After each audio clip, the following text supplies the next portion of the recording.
Chris Uhlmann. Chris, big news the last week's been the Democratic Convention. What's been the fallout? What's been the impact of their big showpiece? Well, they're certainly energised. The base is energised. There's a lot of enthusiasm about Kamala Harris and the fact that she has made them competitive again. Because if you look at the polls across the country, what we've seen is that Trump was leading Biden by about 3 points in the polls nationally. Now Harris is leading Trump by about 3 points in the polls nationally. But when you look across all those states that need to be won, they're pretty much neck and neck. And don't forget that Trump has historically underperformed in the polls. But at this stage, Kieran, the momentum is with the Harris campaign, and clearly the Trump campaign is rattled by what they're seeing. Now the age problem is his problem, and he has to rebalance and try to find some way to fight back, and there are 70 days left before the election. So just on that, has he found the best line of attack against the new opponent?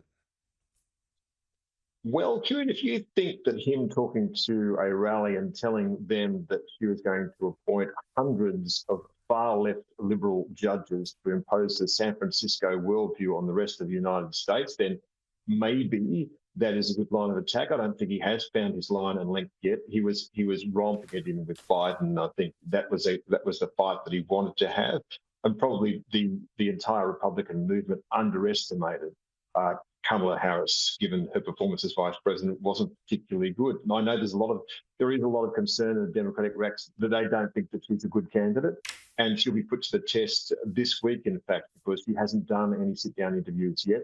But her and her running mate, Tim Walz, are sitting down with CNN on Thursday, US time. So that'll be an interesting one, but a double-header. I'd really like to have a look and see how she does on her own.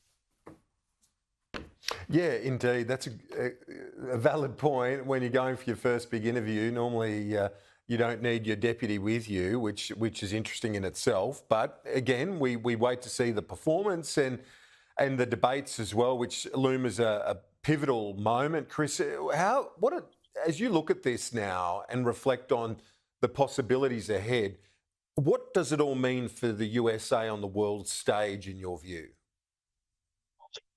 Well, they're very, very different worldviews. We know what we saw from Trump last time round is that he believes that there are a lot of free riders on the United States, a lot of them in Europe, not necessarily in Australia. Although I think that if he started looking at our defence spending under AUKUS, he may come to the same conclusion about that.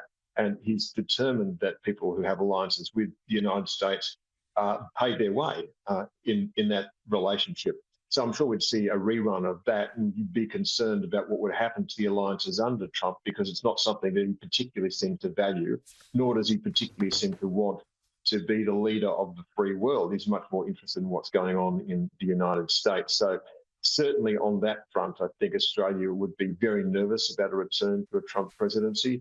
Under Harris, I think you'd see more of the same as you did under Joe Biden, who was very big on alliances, and they have become really quite strong again under him. So two very different ways of looking at the world. So the American election is a big deal for Australia, and we'll all watch with a great deal of interest. I know you will, Kieran.